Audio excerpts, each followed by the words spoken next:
Spring is finally here, and I'm sure you're all as happy as I am about that. So we've put a little video together, and what you're about to watch is a combination of different anglers talking about different subjects, all of which are key to spring fishing.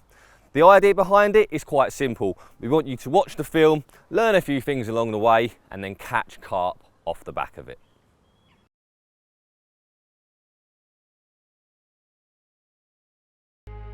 Right, come on, let's go and salt up. Salt up.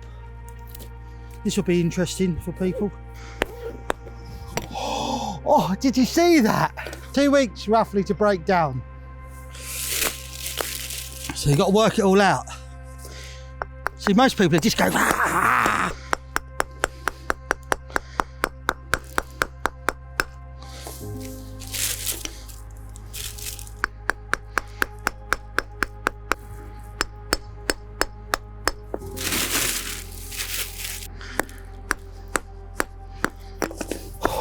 Get too old for this.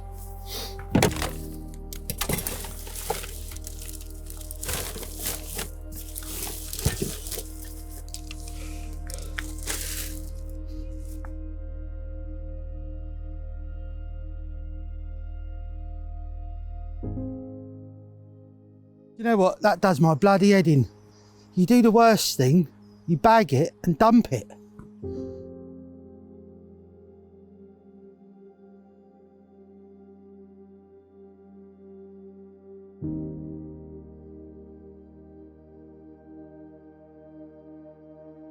Right, we're now up the other end of the lake.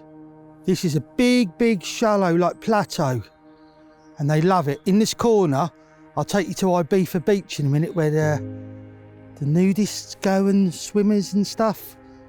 And while they're just 50 yards away, they're in this corner in 2 foot or 3 foot of water. I always get up this little tree and watch them.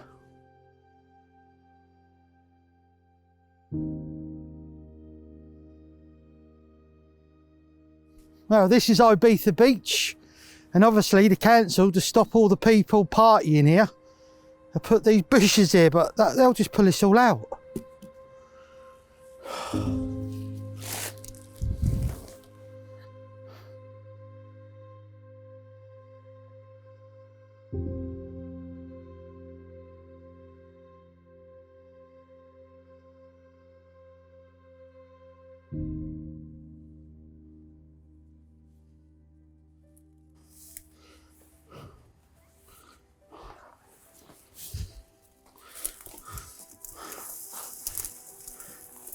Right, I'm just gonna get this spot ready, and I've watched and fed them loads just down here. So I'm gonna get this area primed. This is a bushwhacker spot. I'm gonna put all this in. I'm gonna go and get some more.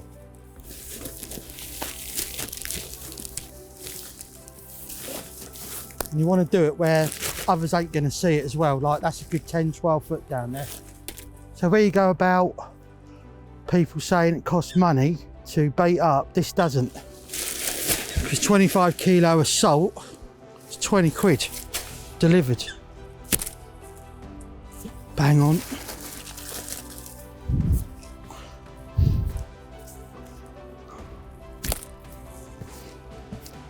Need to get some through there. Go on, drop. This is what you call the big salt run. The other day I done 80 something quid's worth in fuel just to do a 20 kilo salt run, and my missus reckons I'm mad. But it works.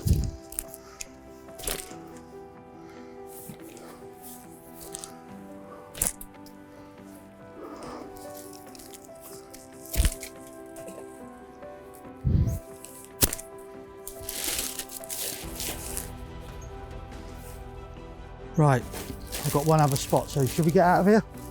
And then we're gonna go. Come on, baby. Right, so that's there, right.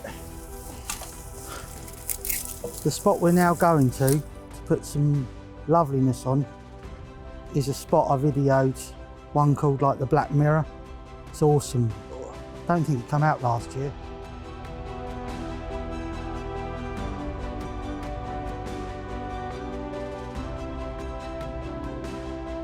I love this area. They go up and down here, they play in that corner which is out of bounds, and then they go in there in the afternoon.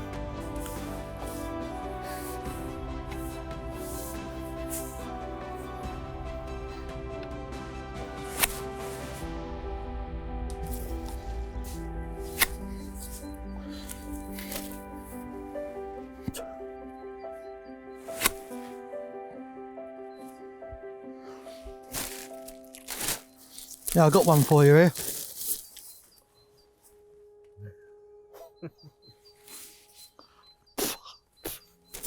I've always got something going on with my mouth, haven't I?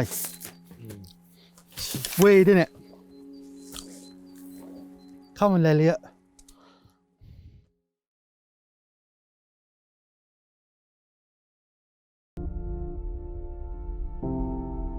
The reason I'm so mobile is just because I know how mobile the fish are.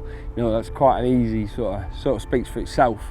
You know, they've got tails, they've got water, they can get about, you know, and the stuff that I've seen, you know, the way they can move so quickly, just like that, you know, I've seen it. You know, I'm always eyes on the pond, so I get to see all these things, and it's scary how quick they can move, so it makes me very reactive.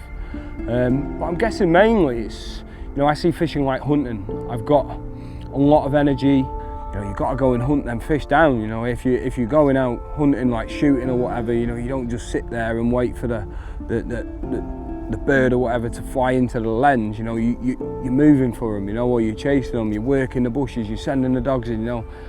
That's just a way of putting it, but yeah, that's the way I see it. You know, there's plenty always going on, there's always something going on. If you're sat in a position and you're not seeing anything, you're probably in the wrong position. You know, you need to be, you know, tree climbing is a big part of my fishing. You know, in the spring the fish are going to be coming into them shower areas, you know, to get that sun, but not only the sun, the naturals, you know, not only the fish come into them shower areas, the naturals come into the shower areas. You know, they come out of them deep silt beds that they've been hiding in over the winter, and they're coming for that heat just like the fish are, and the fish know that. The amount of times that I've been walking lakes in the spring and all of a sudden I'll just see the margin just littered with snails, and then the next day or that day I'll see the fish there. You know, they know what's going on, you know, so I'm always just reacting to everything, and I'm watching lakes wake up. The spring is just a brilliant time of year, you know, because everything is just untouched in the edges as well. You know, like I said, I know I'm focusing on the edges a lot here, but you know, I love it in the edges. I'll be getting up certain trees and I've almost got a photographic memory of what that margin looks like. You know, it could be the day before, the week before or whatever, and I get back down and all of a sudden there's a little parting in the weed and the gravel's showing through, and it's like, well, that weren't there last night, or that weren't there last week. So I know where them fish have been in that period that I was last in there, you know, and it's almost like I can be at the pond without even being there, you know, or, you know, it could be a case of I've applied a little bit of bait there, you know, and then I do a lap and I get back round and bang, the bait's gone, the spot's changed totally. It's not birds, it's fish, it's cleared right off. You know, them things for me in the spring, you know, you're gonna watch these spots grow and then you're gonna watch them blow, you know, it's just, oh man, I love the spring light.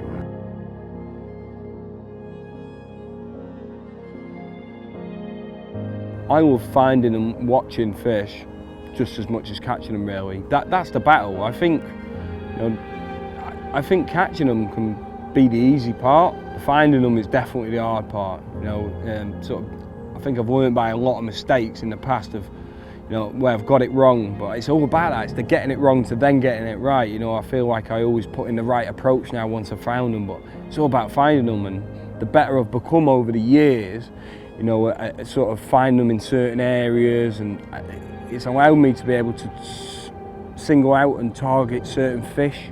It's literally all about finding them for me. You know, I get a real buzz out of it, you know, just watching them in their sort of natural environments, watching their behaviours, you know, watching how they react to certain angling pressures and weather conditions and all that, you know, all them things. Oh, honestly, it's just, it's like now, you know, I'm frustrated that I'm not being able to climb trees. You know, I feel like I'm held back. You know, I want to be in other places. You know, obviously I'm doing this, but yeah, it's just like I'm addicted to being like on my toes, looking, finding. You know, I'm happy if I get home and I've learned some valuable information from a session. You know, which I always do. you know, where the fish aren't, where they are, you know, spots that have been made, you know, certain fish that are found in certain areas, certain behaviours of them, who the friends are, you know, who they knock around with, where they go, them little haunts, you know, all them pieces of information are priceless to me, you know, and watching them show and just all them things, that is what makes fishing for me, much more than just sort of turning up and putting some rods out and hoping for the best. And yeah, sometimes you're going to get it right, sometimes you're going to get it wrong, but for me, if I see a certain fish in a certain area, apply an approach and catch that fish, like, wow, do I feel like I've earned that bite, you know, or did I really hunted that one out and sussed its behaviours, you know, and just got it right. That I'd rather do that once than catch 100 fish just through just chucking some rods out. For me, that is what it's all about, finding them, catching them. Never do I get my head down, you know, I'll never be sort of put off. I mean, I suppose the only time that I get sometimes frustrated is when there's like an out of bounds or something, you know, and certain fish are sat in certain areas for days on end and I know they're there and I can't get near them, and, you know, or there's a rule stopping me from doing what I want to do, you know. So yeah, generally that's the only time that I get frustrated, but apart from that, when them fish are playing hard to get, wow. You know, I'm a bloke, you know, I think we're all the same, you know, it's the thrill of the chase that we all love, innit? You know, it's the same with the women and that, you know, just like, it's all about that, you know, you doing, you know, as my granddad would say, you're courting them, you know, that's the best bit, you text in, next minute you're sending a few pickies and that, you know, that's it for me, that's the way I see fishing, you know. I see a fish show and then I've got up the tree and I've seen it work in a little spot and then I've spotted what fish it is, you know, it's that thrill of the chase. They're getting it wrong, they get it right, and, you know, the thing is with me is I think I'm quite a positive person, so I'll turn a negative into a positive, you know. That's when I'm on these tuitions, you know, it's something that really opens lads' eyes straight away, you know, when I'm doing that first initial lap, watercraft or what have you. You know, I'll say about turning negatives into positives, you know, so not finding fish is a really good one. I'll be like, take a positive from not finding them, because if you're not finding them, you know, that's something to be positive about, you know, because you found where the fish aren't. You know, so if you can find where the fish aren't, it's that process of elimination. I know I've said it before, but it's that process of elimination, and you can make a very big pond, a very small pond. I'll give you an example. Christchurch, it's 8 acres, you know, there's probably a good 10 trees that I can get up to good heights. You know, it's not all about the trees, you know, you could just be looking in the edges from the ground, but yeah, I get up these trees and I can see all the way to the bottom for 20 yards, and then I can see the probably 6-7 foot of the upper layers for another 40 yards. And if I get up all them 10 trees all the way around the lake, generally I will find a fish. But if I don't, that's telling me where they are, because I've found where they're not. You know, that I'll turn anything negative. You know, a lot of people say to me, like, you know, it's middle of the winter, I'm getting up trees in freezing cold conditions, you know, looking into sort of 2 foot of water under bushes and all that. But for me, mentally, I've got to cure my urge to say, right, the fish aren't there, they're not there, they're not there, they're not here.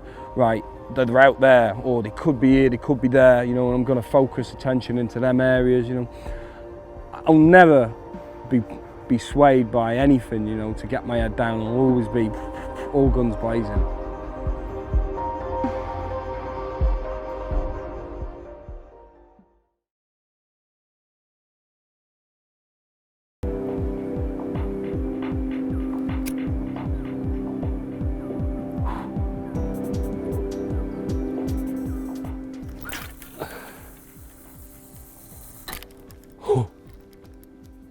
In a shallow.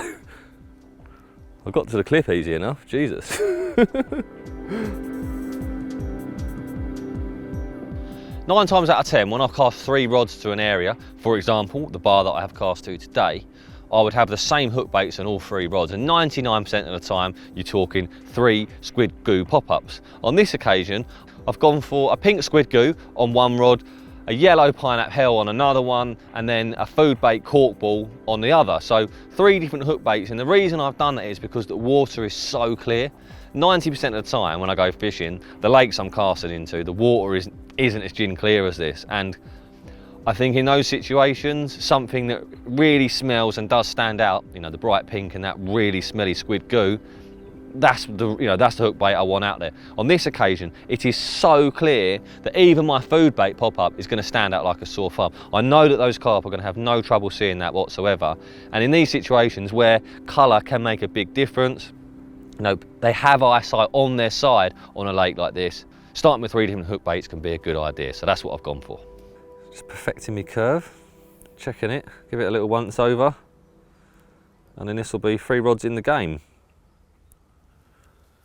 Which after this morning is going to be a nice feeling. Hopefully I don't crack off.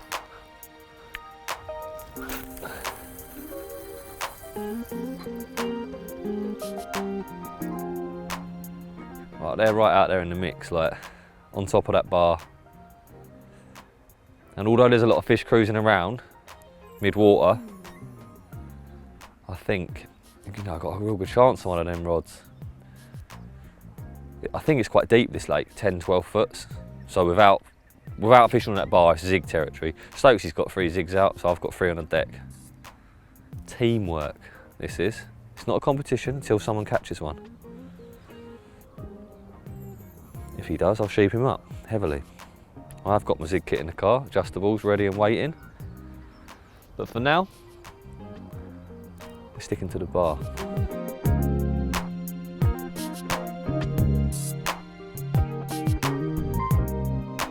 Always like coming to a new venue, and this is not a new venue in terms of a place that I've never heard of before. As I said at the start of this film, it is a place I've known about for a long, long time. It's a place I've wanted to come to for a long, long time. And although I didn't get off to the very best of starts, I'm really glad to be here, and I'm glad to be stood here with 3 rods in position along that bar. What's a good thing for that country scram? Faggots. You know what faggots are? You're missing out, that's all I can say. Faggots and peas. These bubbles here, as they're swimming through. Must be half a dozen fish that are easy.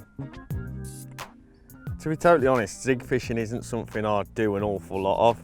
I have caught a few fish over the last few years, well over the last say 10 years on zigs, but you could probably count them on 2 hands. For the last 8 years or so, a lot of my fishing's been on like Burfield, Englefield, generally low stock, big pits. I mean, Burfield, for instance, you wouldn't even consider chucking a zig out in most swims. You know, I'm sure zigs would have worked at times, but it was more a case of landing them. Plus, you know, there's a lot of shallow areas. Englefield as well, relatively shallow lake, a lot of shallow areas. And I think if there's shallow enough areas that you can present on, I'd always go for those options, just because you can generally fish a more heavy duty rig, I suppose, on the deck. But there's no denying certain times of the year zigs are a massive edge, and if you can get away with them, you just can't ignore them.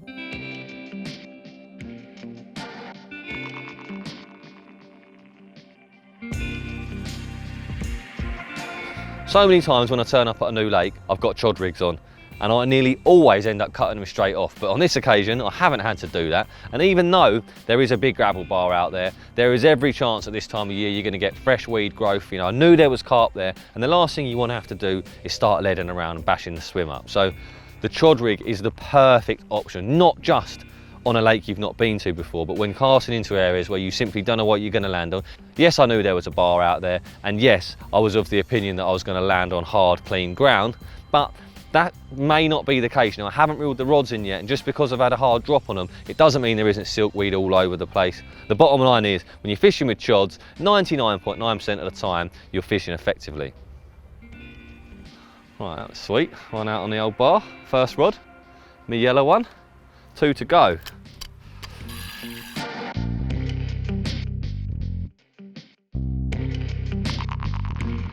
Rod number 2 in the mix, pink.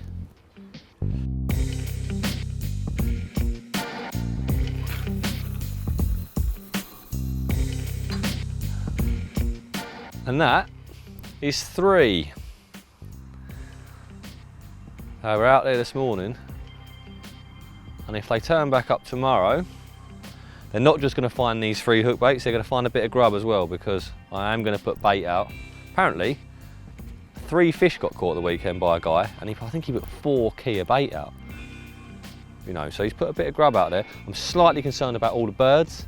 I don't know where he caught his fish from. You know, he may not have had them in shallow water like I'm fishing, so Don't think I'm going to put 4 key out, but I am going to put some out.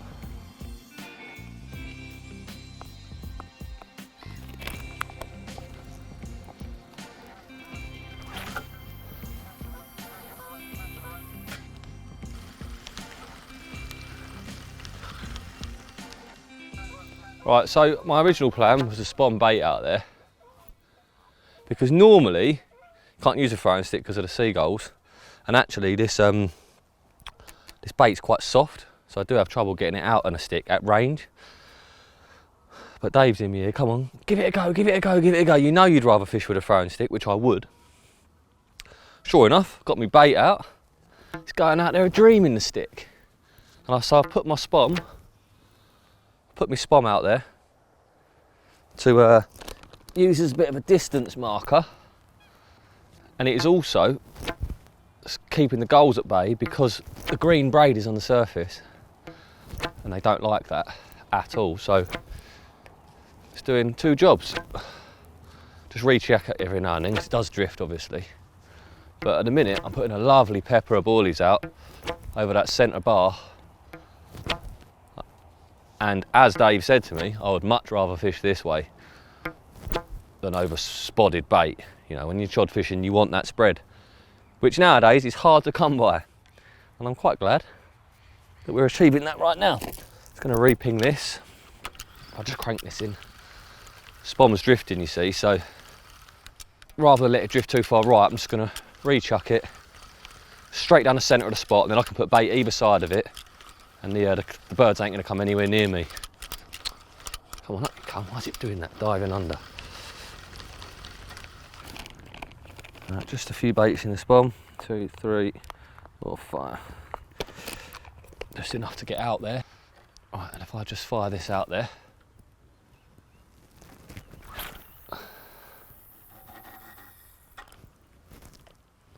That's my range. Right, so now that spod's out there, we can just bait around it.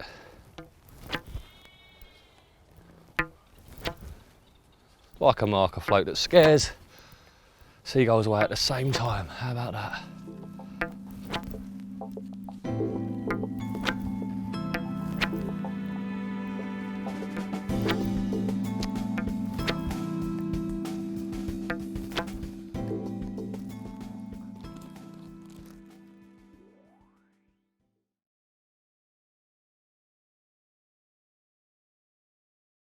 So at heart, I'm a bait fisherman. You know, I own my own bait company. I like using lots of bait, but equally, I'll only feed what needs to be fed when I'm using lots of bait. So if there's days where 10 baits gets me a bite, 100 baits gets me a bite, 5 kilos gets me a bite, I'll use them. And the same goes for my float fishing. If there's days where it's blatantly obvious you've got to fish on top, you fish on top. And the same thing with zig fishing. You know, there's that peak period of the year that it's blatantly obvious fishing on the bottom, you won't get as many bites as fishing a zig or an adjustable zig up in the layers, because that's where they're spending the most, you know, the majority of their day. So yeah, I just want to catch fish. It doesn't matter how, you know, whether it's on the bottom, chods, bonnies, stifflings, bottom baits, whatever, floaters, fly rod, or an adjustable. You know, if there's fish to be caught, I'll apply myself to whatever technique is needed to put them fish on the bank.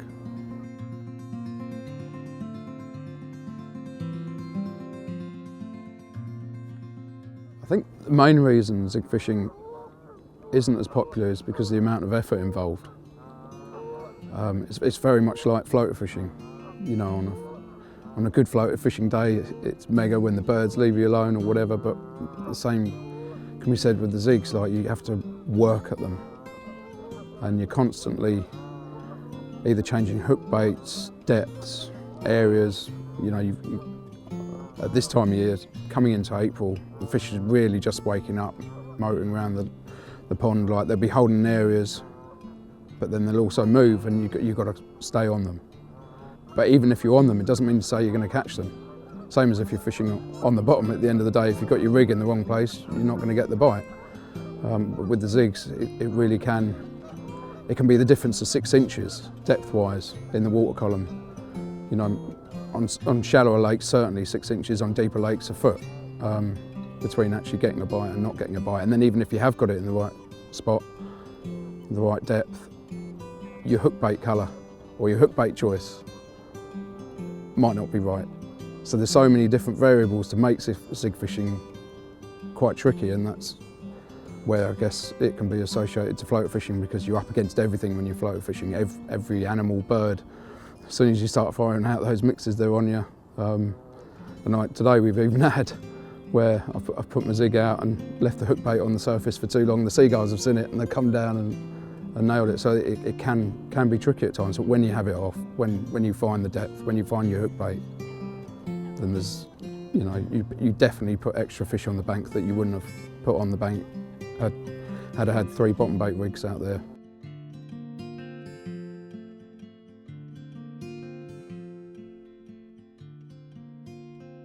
I love my zig fishing because you are active, and there's a period of time a year from March through to mid-April, as a rule, if you're on the right water. Like here we've got 150 fish maybe in 15, 18 acre lake. You know, when you're on the fish, and they are shoaled up generally at this time of year, there'll be packs of them. And if you're on them and you can find them and you can get the right hook bait choice, the right depth, you know, you can have mega results.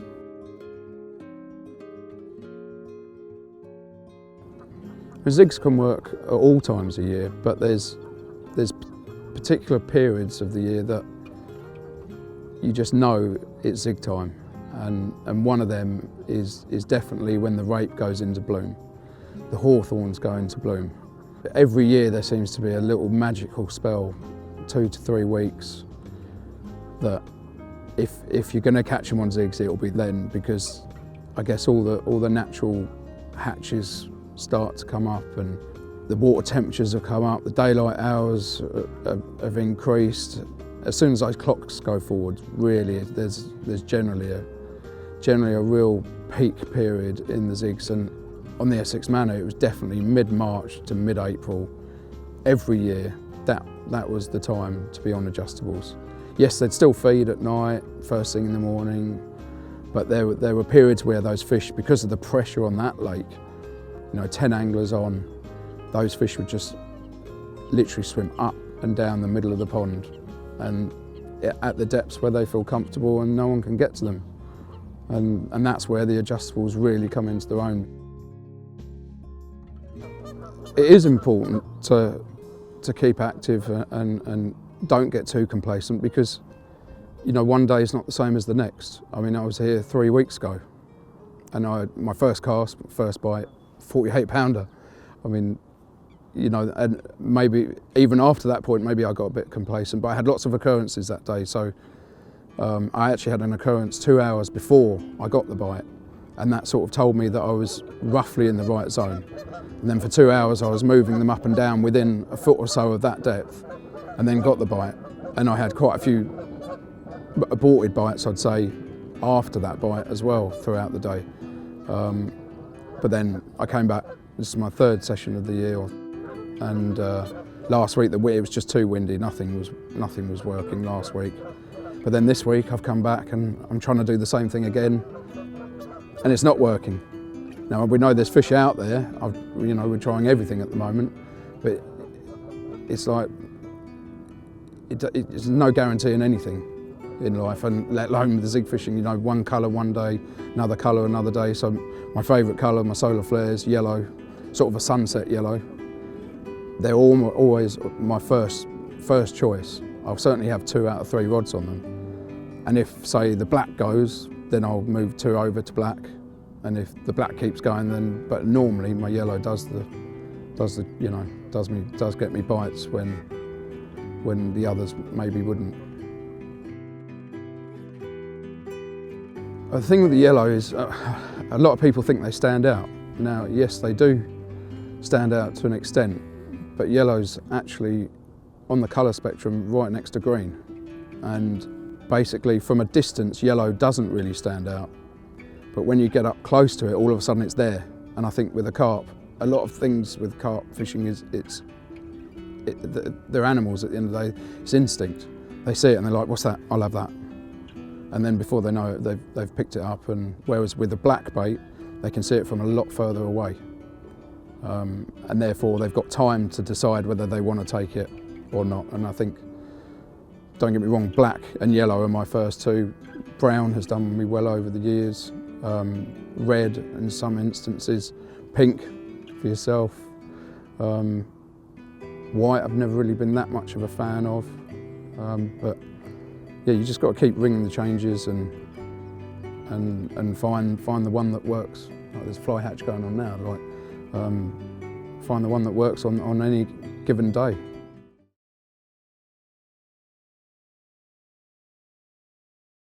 Clay. Everyone loves to talk about clay. Yeah, they do, don't they? I know your thoughts on this, kind of, but there'll be lots of people that don't, so that's what we'll get from you now. What is it about clay that you think carp love? Because I've heard some people say they like eating it, some people they like rubbing on it, some people say they look pretty when they're wearing it. Why do you, okay, for you, that's what great. is the and reason? I've heard the similar. I've heard people, really, people I've got a massive amount of respect for that say it's to do with the nutrients in the clay, the minerals. Personally, I think a lot of the time, the clay is used by carp for lifting parasites off themselves. Now, I can't think of a lake that I've ever netted or drained or been involved in where I haven't been able to find one or two parasites on the fish, whether it's a fish leech or an argless, fish lice. Now, in my view, clay, they use clay because of the inherent tackiness of it to actually lift those parasites off or clag them up so that they let go. And that is borne out in lots of situations in my experience. So, for example, at the fish farm, our ponds are built out of clay. There's clay everywhere. But within that pond, there'll be patches of clay that they rub on and rub on and rub on. And when you watch them, they're not just doing it to get a stripe down both flanks. They're quite specific about where they rub. So I've watched fish rub the same flank over and over and over. Now, if it was about minerals, they'd go left side, right side, bit on the back, job done, I'm going to go eat some more bait. They don't do that. So the fish will come up, it'll turn on its side, and it'll flank left on its left side. It will swim around in a loop and do exactly the same again, then exactly the same again. Often you see them doing fin flicking at the same time, which is again trying to knock off parasites. You see that rapid dorsal fin flicking, or you see a peck going like that, and often it's on the side that they're trying to flank. So you I'm pretty confident they're just trying to dislodge parasites. Now, if you are something the size of my little fingernail and you're attached to the side of that fish, you're hanging on for dear life, you get pushed hard, and at the farm we often get like scuff lines in the clay where they've been rubbing, so they're obviously putting quite a lot of downward force on it. If you're that little parasite on the fish's flank and you get rammed into clay, it could just suck you straight off, but it will certainly clag up your ability to breathe, and then you'd let go. And make them let go. Yeah. So okay. I think that's what it is, and often, I know we've both talked about seeing fish with like their war paint, stripes down both flanks, and I think that's what's going on, or big white patches of clay over the head perhaps, or on a fin, and that's where they ploughed into a clay spot. And it's got yeah. a couple of other random ones. I remember someone once saying, you have a quarter carp with clay on it still? And I remember thinking, I haven't, I don't think. No, but I think it would lose it on the way in. I don't know, would it? Yeah. Why? I mean, it sheds off. All the clay just. It's like if you got a clay and smeared it on your arm and then went swimming, it would wash off. But I see carps swimming around with clay on them. You can literally. But when they're floating about, do you reckon when they swim like that, it'll all come off them? Yeah, I think if you're playing one and it goes through a weed bed or whatever. What if it doesn't go through a weed bed though? Oh, Elliot. No, because what I'm saying is... I haven't caught one either. So between the two of us, that's 10 carp we've caught ever. I ask people this question, yeah. ever caught a carp with clay on it? They always say no. And some lakes I know, there is no weed in the lake. All the carp are swimming around with clay on them. They're all getting caught. You never see one. Oh, there we go. So they're washing it off on the way in. It's like the secret. Why don't they get the clay off before you get why caught? Don't they get caught with clay I don't know. But so to me, that's what the flanking's about, definitely. Do they eat it? I don't think they do, and I think I could show you very quickly. I could roll up balls of clay and feed them to pet fish, and they'd suck it up and spit it out and go, "Why are you feeding me that? I've got no need to eat clay." Does anything live in clay? Not in loose, silty clay, maybe bloodworm perhaps, but in the sort of clay that firm you clay. see fish flanking on, no. They don't. One thing I think I touched to is when we drain ponds at the farm, year after year after year, the clay spots are often the same within the pond that are very, very polished. There's no doubt that within a pond there is like the best spot. Yeah, but the good clay. The good clay. Yes. And I one thing I have tested when the ponds have been drained, I've gone in with my hands and laid my hands on those clay spots. Those patches that are the most polished, the most, you know, caved out, they are often the tackiest clay. It's when you put your hands on it, like, there's definitely a tackiness to it, and they seem to be like, which would make complete sense to your. Goes with my theory. I also think, to put another, to fire one if you like, and I'm sure there'll be a lot of guys watching this going, he's talking absolute rubbish, but if they had to have those minerals, you can rear in a glass aquarium huge carp. You can grow them to massive weights in a glass fish tank, as long as the environment and the filtration's right. They wouldn't grow if they needed those minerals, if it was that essential to their life.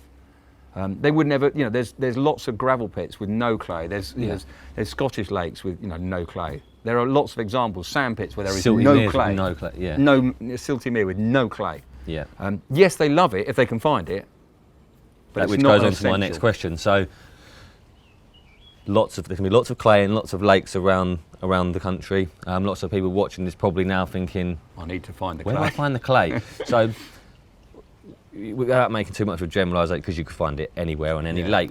Where are good places, you know, A, good places to look, and B, good ways of locating it? Okay, textured that's leads, a great that sort of question. stuff. Textured. If you can cast around, I remember, you know, you've cast out and you reel in, and there's lead on your clay. That's a good start. Clay on your lead. But you know, I think there's no question you want to watch for signs of fish. If fish are repeatedly showing, like flanking or like coming out the water, head and shouldering, or not just putting their nose out, but actually going over and boshing, then there may well be a clay spot associated with that. And again, I go back to the farm because it's obviously like carp fishing on drugs, because you're seeing a lot of examples. But you can drain the lakes on the farm, and where the fish have been showing, directly beneath it, there's a massive great clay hole. Which so is they clearly would rub on it and then show. Yeah, because they go in through the spot, bang, and then they come up, and they're all very active. They're trying to shed parasites, and so you flank, and then you crash down on the surface. You're trying to knock those parasites off. Rub to loosen them, wipe them off. Yeah, I've given you a mouthful of clay now. Bang. So look for signs. The other thing, if you get a light breeze on the lake, and it's a shallow lake, often you'll see flat spots. That could be fish rolling beneath the bottom, rolling on the bottom and coming up as they turn to go back over. They create a big flat spot on the surface. Right. And if you see it over and over again on the same spot, then there may well be some clay there. There's something there. And obviously observation from, if you climb trees safely and you can look down, you might well see clay spots, patches of white or patches of yellow in the water. If the water's clear enough, then that's a good starting point, definitely. The other thing I will just throw in here, that they clearly love bits of plastic piping, like an aerator. One thing we see, again, going back to the farm, but aerator cable. They love a bit of aerator cable. And I've had people say, oh, do you think they like the electricity in it, or is there some attraction to them? I think no, it's the surface.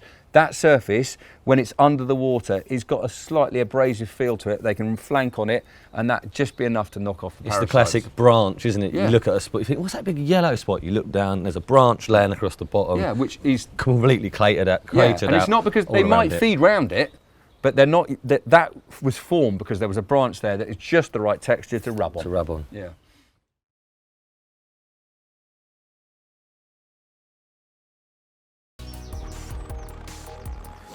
So all I'm going to do is just grab a couple of handfuls of 15mm cell, just chuck them in my pocket, walk around, do a quick lap and see if we can get anything having a little feed in the edge. Sound. Get on with the cell, boy!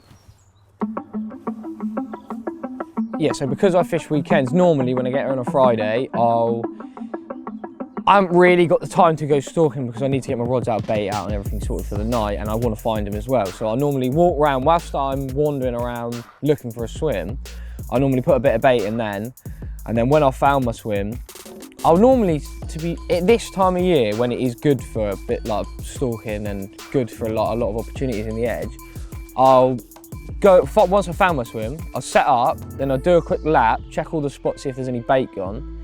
If it has, put some more in there, and then I'll normally bait up, get everything clipped up to the last, so all I've got to do is come back to swim and then cast the 3 rods out.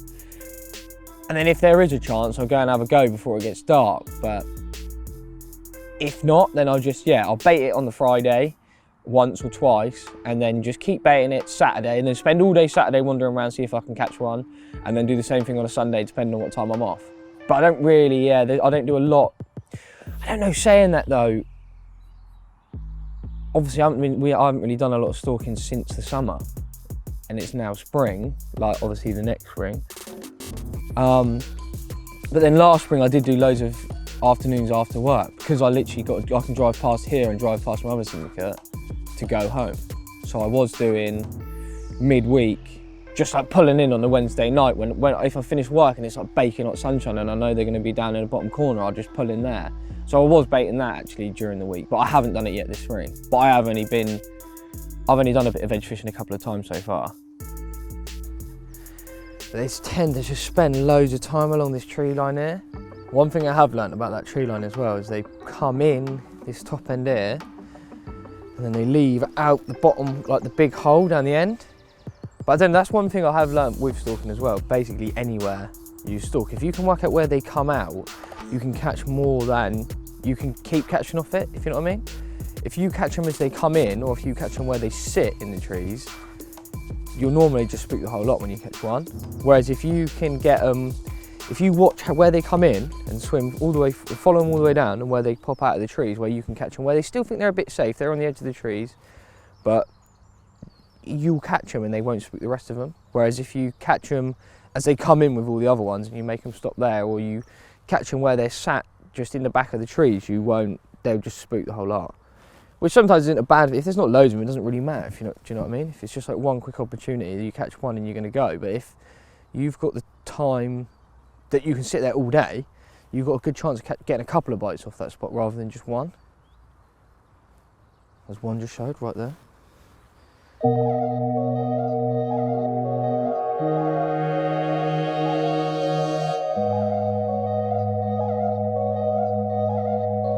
Oh, there's one there. Yeah, I'm gonna go and get a rod now.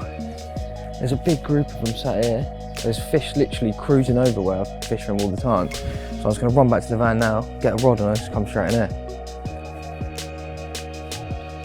Let's go out, let's go.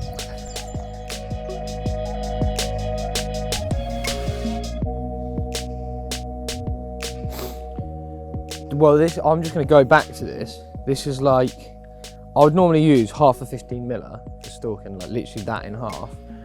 But I don't know, that this is what I've been trying. It's so blatant. I've just been fishing like my normal, what I would use out in the pond over loads and loads of bait. That, just when they're like feeding mega slow, they just seem to pick it up straight away still. They don't even spook off it. You'd think if you put that on a spot like that, like blatant, in the edge, I don't know, in my head that looks so wrong. But it works so well. That was a waste of fucking string tube. Oh. Just rushing like an absolute prick. And this is the world's most blatant stalking rig. Just seems so wrong, but works so well. Does look shit, doesn't it?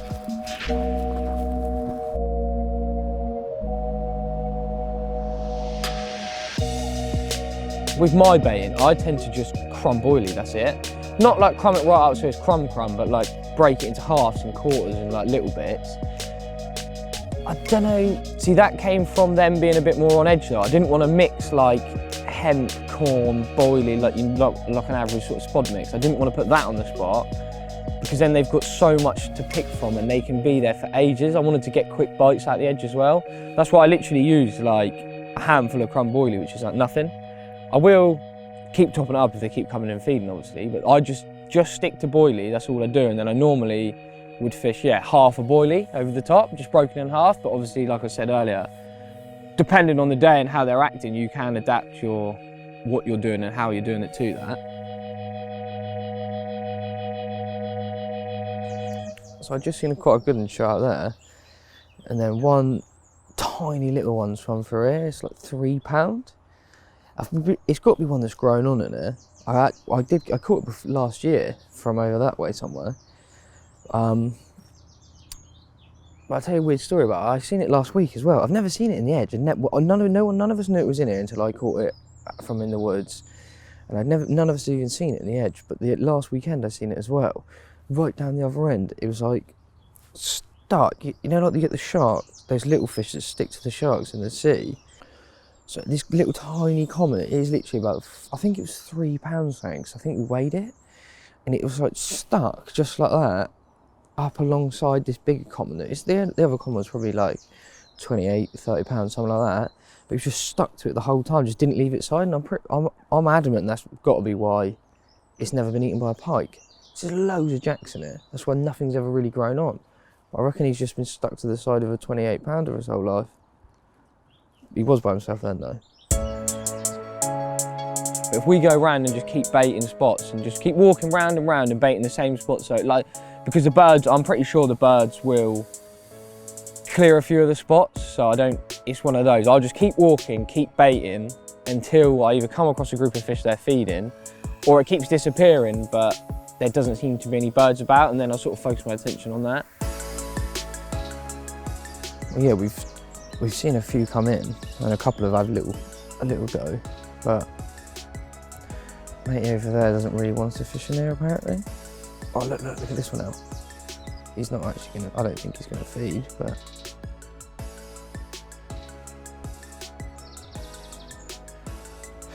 yeah, so matey over there doesn't really want us to fish in there because apparently he's got one over this way, but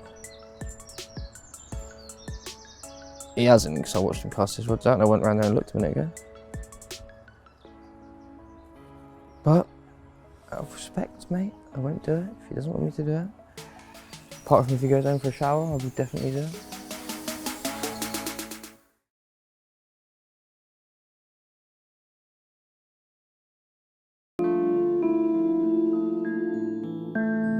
I'd say the main kind of key points that I've taken from it are, like I said, the people with less are happier. So what I notice is that they're just so much more grateful for everything and life, and they make the most of what they've got. And I think that's the key, you know, making the most of what you've got and focusing on what you are happy about rather than what you're not happy about, you know.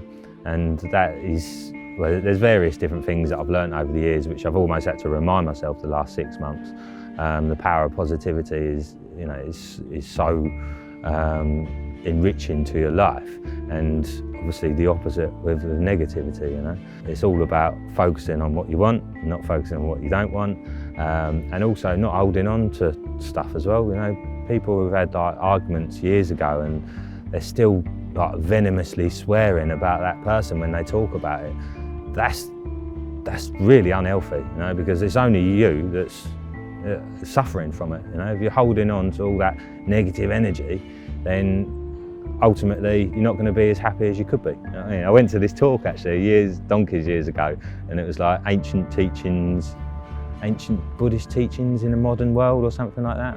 And that was one of the key points that I got from him, was that imagine your body, you've only got a certain amount of space for happiness or any kind of feelings of being hard done by, or, you know, any kind of negative stuff that you're holding on to. You know, for example, I could feel bad that my dad died at 48 and I haven't, you know, I had a fatherly figure for the last 14 years or whatever, but there's no point in it, you know. I should just feel grateful for the fact that I did have him for 48 years and he was a great dad who brought me up, you know, really well. So it's just little things like that can make such a big difference in your life, you know, and having goals as well. And again, that's something that I've probably forgot myself in the last sort of 8 months. If you've got goals in life, then you've got something to measure your achievements by and your personal work. It doesn't matter what anyone else is doing, forget them, just worry about you and, you know, improving yourself. And by setting goals to aim towards, you know, you're giving yourself that chance to do that. If you haven't got any goals, then what are you doing? You just drift along doing nothing. And I guess in a way that's what's so great about fishing as well, and something that I missed from that was, you know, you're setting yourself a target and you're working towards that target, and when you caught it, you know, result. And you get a feeling that you don't really get from anything else, you know. The only other little taster I've had of like the buzz that you get from fishing, and that's only like 10% of it, is betting. And I'm no good at that, I just lose money. But when you do, yeah, you get a nice buzz, but yeah, it's nothing compared to the fishing buzz. Arthur, what's that noise? What's that noise? Ah, yeah.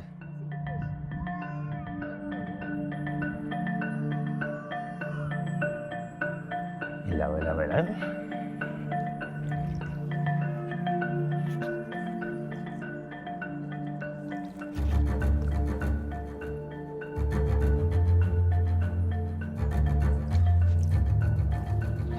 Massive carp. Look at him. The size of his mouth. Unit.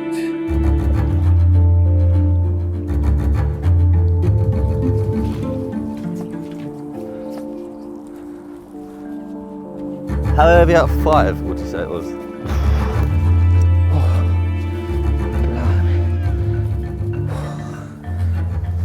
I will help you lift it, don't worry. Crazy, crazy times. Arthur? Jesus. Yeah, mate. That'd be a 50-pounder right there.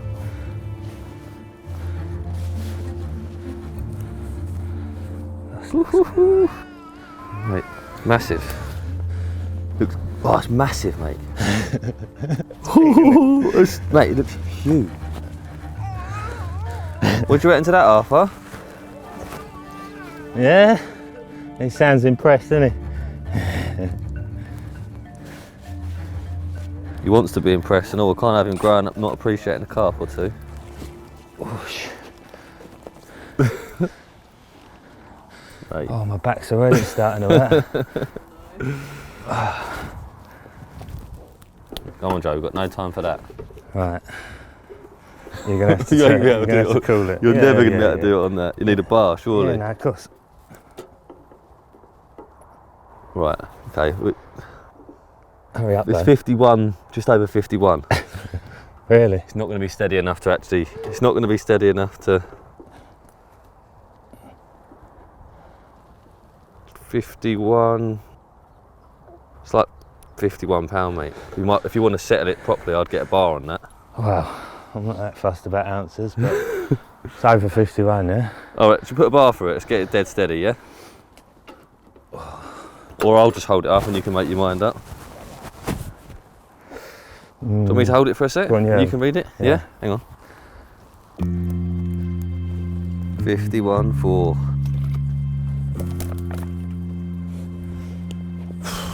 Right, this is going to hurt. Good pain though. Oh, be careful, Arthur. Get this sling out of the way as well. Do you want me to lift it up, yeah?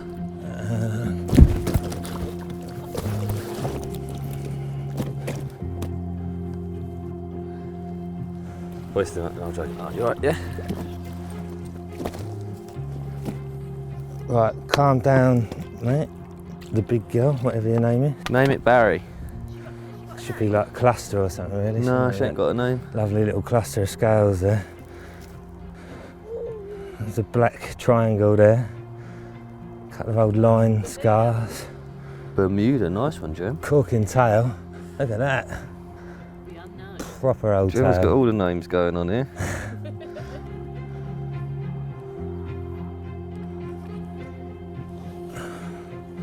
Let's give it a go without the knees. Just gonna get a little bit of video. How you feeling? Painful? Yeah, mate. Go on, go down, go down. Go down. Big carps. Big carp. So there we go, a video all about spring fishing. Hopefully you've learnt a few things, as I said at the start. If you have any further questions regarding anything that has been spoken about, feel free to put your questions in the comments section below. We will answer them as quickly and as best as we can. And if you wouldn't mind subscribing to the Cypography YouTube channel, we would really appreciate that. Have a great spring, catch loads of carp, and goodbye from me.